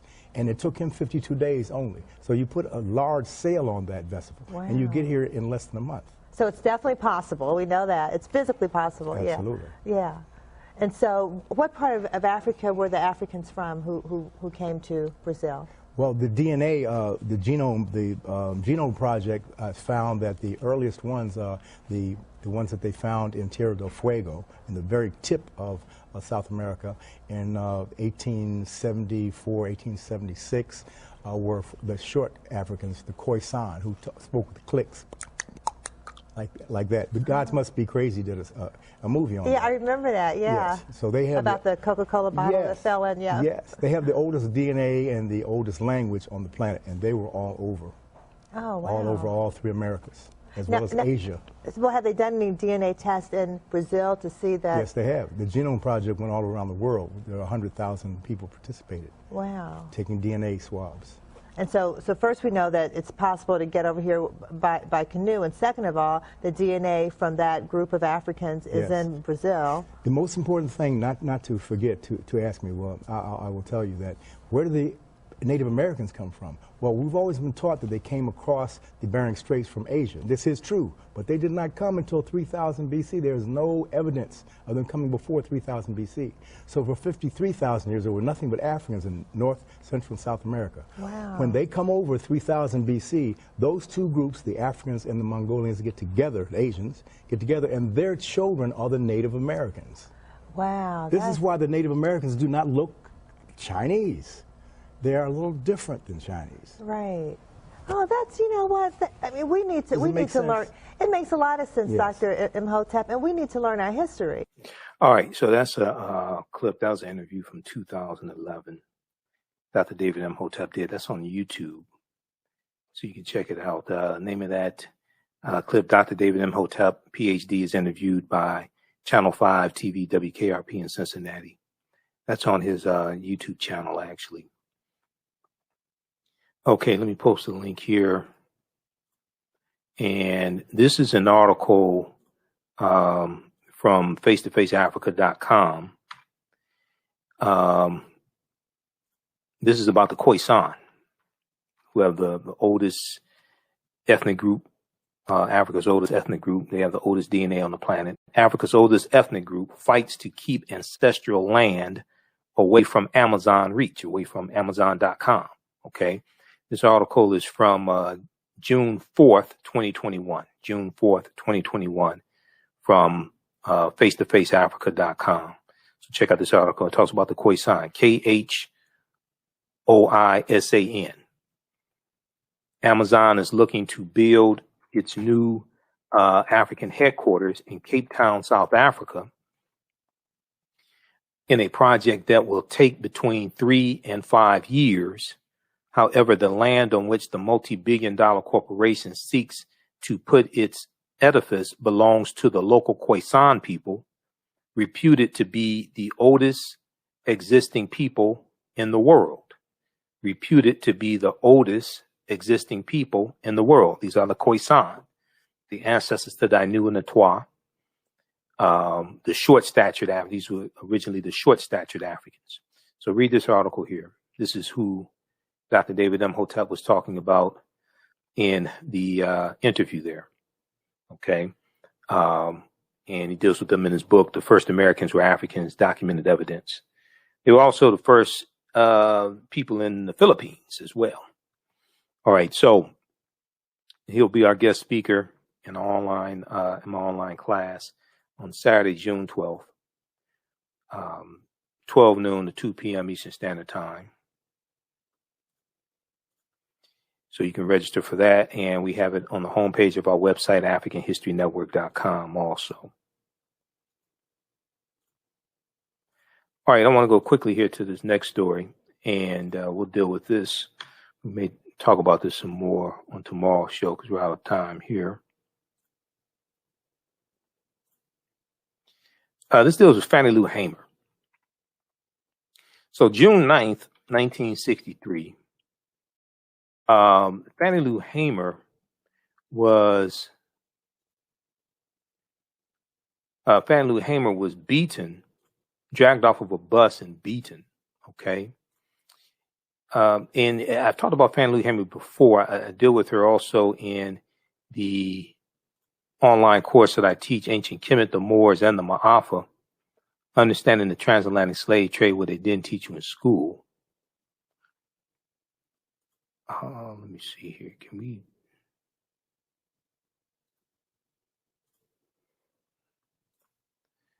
Let me pull this up just a second. So I deal with Fannie Lou Hamer in the online lecture I do, Ancient Kemet, the Moors, and the Ma'afa, Understanding Great African Women, the History, the Mothers of Civilization. I deal with her in that lecture that I do. So this comes from the Equal Justice Initiative. Equal Justice Initiative. Let me flip over to this here.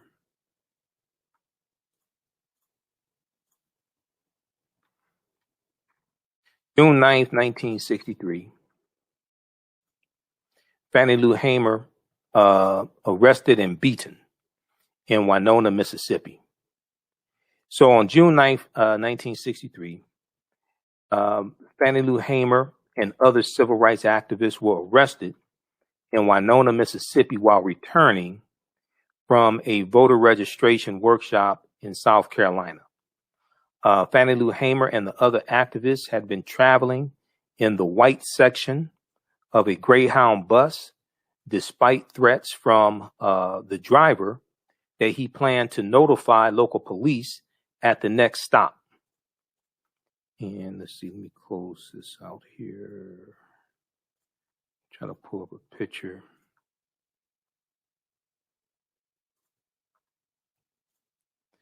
All right. Also, blackpast.org has a good article on Fannie Lou Hamer also.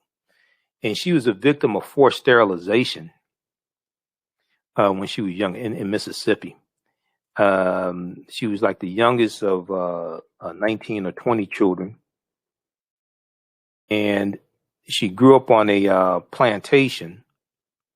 And when she registered to vote, she was fired from the plantation that she and her family worked on.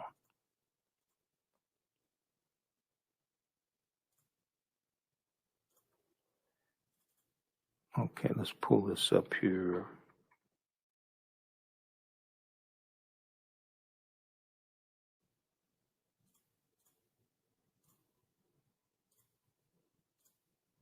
Okay.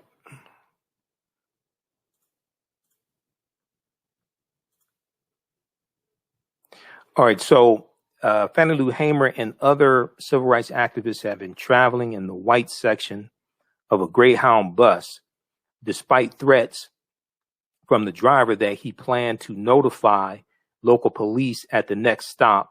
When the bus arrived at the Winona bus depot, the activists sat at the white-only lunch counter inside the bus terminal.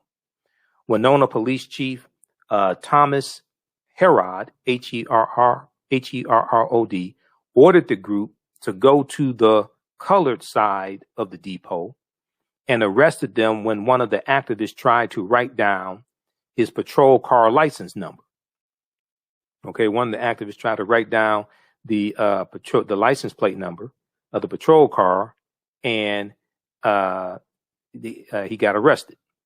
In August, so when Winona Police Chief Thomas Herod ordered the group to go to the colored side of the depot and arrested the group when one of the activists tried to write down his patrol car license number. In August 1964, while testifying at the Democratic National Convention to urge party bosses to seat a group of African-American Mississippi voters as delegates, Fannie Lou Hamer recalled the abuse she endured that night at the county jail. She said it wasn't long before three white men came to my cell. She said one of them was a state highway patrolman, and he asked me where I was from. I told him Ruleville, and he said, we are going to check this, Rulevill. They left my cell, and it wasn't long before they came back. He said, he said, quote, you are from Ruleville, all right. And he used a curse word, and he said, we're going to make you wish you was dead. Now, the white officers then forced two African-American prisoners to brutally beat Fannie Lou Hamer with loaded blackjacks. She was nearly killed. As Fannie Lou Hamer regained consciousness, she overheard one of the white officers propose, quote, we could put them SOBs in the big black river and nobody would ever find them. Fannie Lou Hamer never fully recovered from the attack. She lost vision in one of her eyes and suffered permanent kidney damage, which contributed to her death in 1977 at the age of 59. Now, if you, the piece from blackpast.org, the piece from blackpast.org talks about Fannie Lou Hamer said she was beaten. She was in the hospital for like 30 days, if I remember correctly, from the piece from blackpast.org. And she said she was beaten so badly, her whole body was hard. Yeah, her whole body is direct quote, body was hard. Let me pull this up here from blackpast.org. So let me back up a little bit here. In 1961, she was sterilized without her knowledge or consent by a white doctor as part of the state of Mississippi's plan to reduce the number of impoverished African Americans in the state. This is known as eugenics. So we've talked about eugenics here on the show before. There were 31 state-sponsored eugenics programs, about 31 state-sponsored eugenics programs across the country from about the late 1920s into the 1970s. Okay, eugenics. And if you look at, there was, I have some articles on eugenics. North Carolina is the state that was probably the first state to acknowledge their eugenics program, and they actually paid reparations to the survivors, African American and white survivors of eugenics. Let's see. There was North Carolina. Okay, that's an earlier article on it.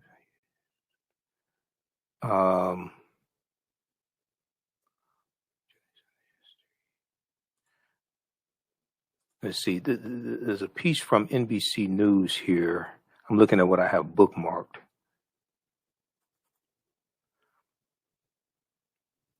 Let's see. Okay. Not that one. Let me go to.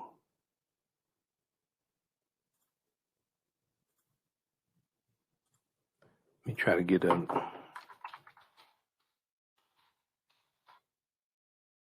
More recent article here dealing with North Carolina. Let's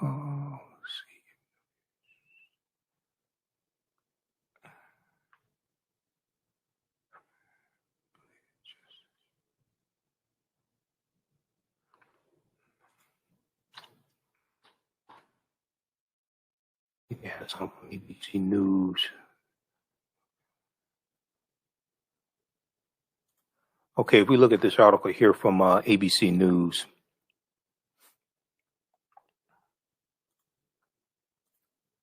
Dealing with North Carolina's eugenics program. North Carolina to compensate victims of sterilization in 20th century eugenics program. State task force offers $50,000 a person as apology. This is from January 10th, 2012. It went through some challenges, but it was eventually approved. Okay, so they were eventually paid reparations. Once again, as I said before, reparations is not specific to slavery. Some people just found out what reparations was in like the past couple of years, and they think reparations automatically means is related to slavery. No, it's not. Reparations means repairing the damage of a wrong that was done. It's not specific to slavery. The survivors of the Tuskegee experiment of untreated syphilis in the Negro male, because of the lawsuit in 1973 filed by Attorney Fred Gray, the survivors and their family received reparations. That ain't had nothing to do with slavery. So eugenics okay, and they vote to the Eugenics Compensation Task Force. They deal with the history of eugenics. Okay, the state sterilized, the state of North Carolina sterilized more than 7,600 people in North Carolina from 1929 to 1974. One of many other states in misguided attempts to weed out criminals and the mentally disabled. This is the whole eugenics movement. Eugenics means good genes. Eugenics was founded in about 1883, if I remember correctly, by Sir Francis Galton, who was a cousin of Charles Darwin. And let me see, we have other articles on eugenics. I'll give you one other here. So she was, Fannie Lou Hamer was a victim of the eugenics program, the state-sponsored eugenics program there in Mississippi.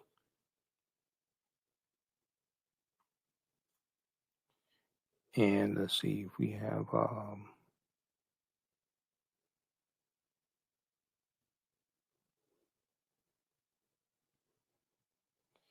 there's an article from AtlantaBlackStar.com that deals with 10 disturbing facts African Americans should know about eugenics. 10 disturbing facts African Americans should know about eugenics. And it should have, there's one dealing with Francis Galton.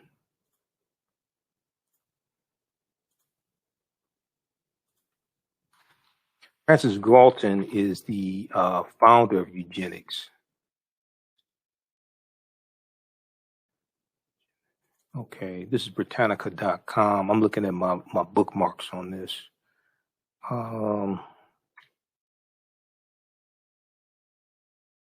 Francis Galton, yeah, 1883. I was correct. Okay, I was going for memory on that. I was straight going for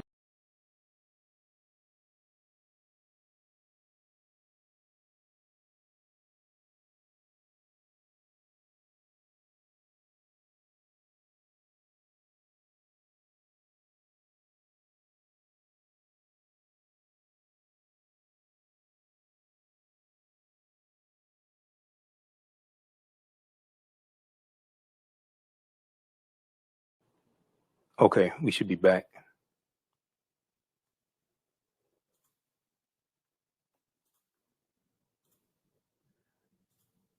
All right, so I was looking at, were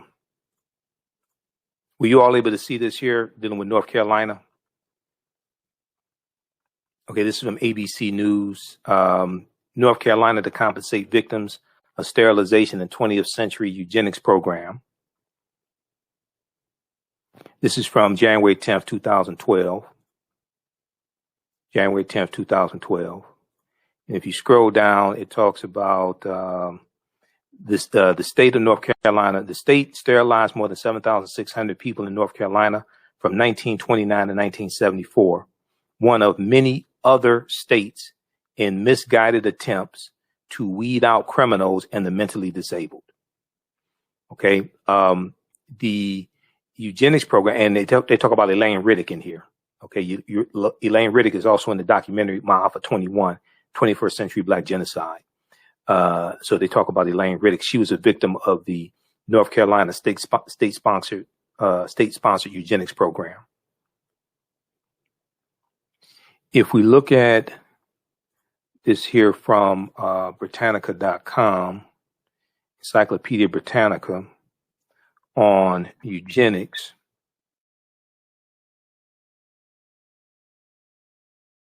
it says, let's look at this.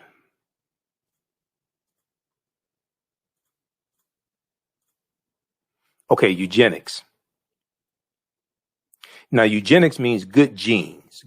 And this was an attempt by white supremacists to rid people who they felt were feeble-minded, predisposed to criminality, different things like this. Originally, it wasn't specifically targeting African Americans. They were targeting poor African Americans and poor white people. Over time, they started targeting African Americans more. Okay. But they were sterilizing poor white people also. The term eugenics was coined in 1883 by British explorer and natural scientist Francis Galton, who, influenced by Charles Darwin's theory of natural selection, advocated a system that would allow, quote, the most suitable races or strains of blood a better chance of prevailing speedily over the less suitable, end quote. The most suitable races, okay, his theory advocated a system that would allow, quote, the most suitable races or strains of blood a better chance of prevailing speedily over the less suitable, end quote. Social Darwinism, the popular theory in the late 19th century, that life for humans in society was ruled by, quote, survival of the fittest, end quote, helped advance eugenics into serious scientific study in the 1900s. Now, Francis Galton was a cousin of Charles Darwin. By World War I, many scientific authorities and political leaders supported eugenics.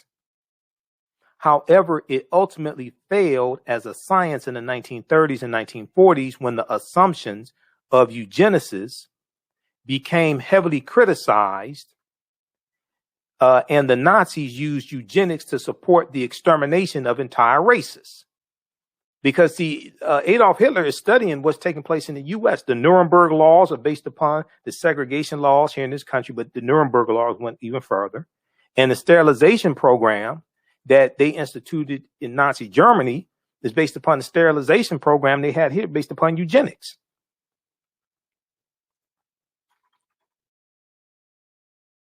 Okay, what is eugenics?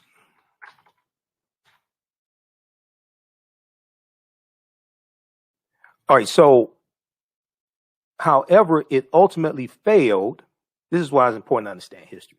History tells you what happened in the past and how you got to where you are now. We have to learn from history, from successes, from failures, what not to let happen again. Those that don't know history are destined to repeat it. And people's history and culture gives them their foundation, especially African history, gives us our foundation, our values, our interests, and our principles. It gives us a cultural paradigm we see reality through. It gives us our self-esteem, our self-development, our self-worth. But a people's history and culture teaches them how to deal with the problems of the past in the present and the future to meet the needs of the community. How it eugenics. So by World War I, 1914 and 1918, by World War I, many scientific authorities and political leaders supported eugenics. However, it ultimately failed as a science in the 1930s and 40s when the assumptions of eugenicists became heavily criticized and the Nazis used eugenics to support the extermination of entire races. And they were sterilizing and killing Afro-Germans also, the Nazis. They were killing Afro-Germans as well. Okay, so read the rest of this here. This is from Britannica.com, Encyclopedia Britannica, eugenics. Okay, here's some background information on eugenics. All right. So let's continue here very quickly now to get out of here.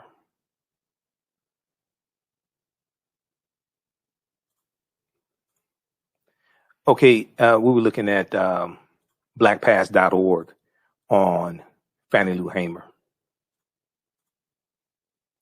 So several pivotal moments in Fannie Lou Hamer's life became public reminders that America's vision of democracy was incongruent with its horrifying reality. In 1961, Fannie Lou Hamer was sterilized without her knowledge or consent by a white doctor as part of the state of Mississippi's plan to reduce the number of impoverished African Americans in the state. On August 23rd, 1962, after hearing a sermon by Reverend James Bevel, Fannie Lou Hamer volunteered to become an organizer for the Student Nonviolent Coordinating Committee, SNCC, to help African American Mississippians register to vote.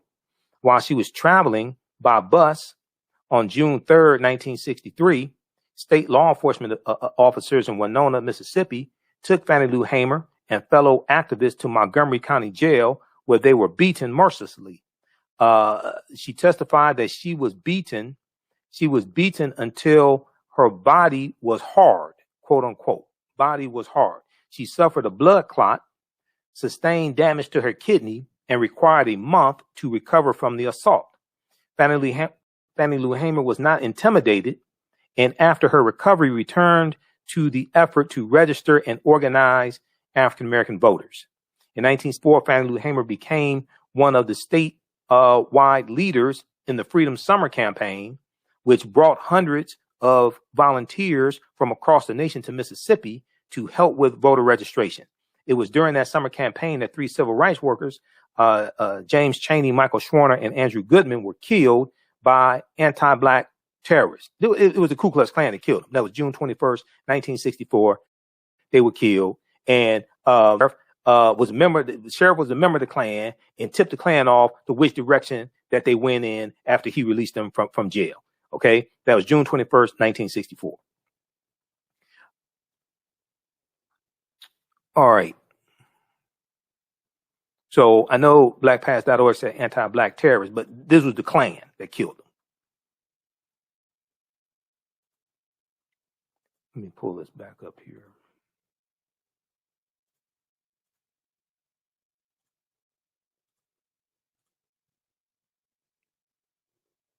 Okay, and the caption back up.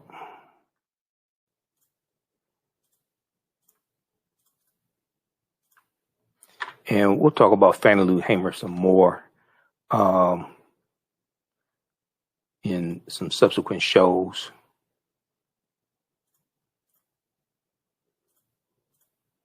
All right, so lawyers are going back to EJI.org. So Fannie Lou Hamer, the beating that she suffered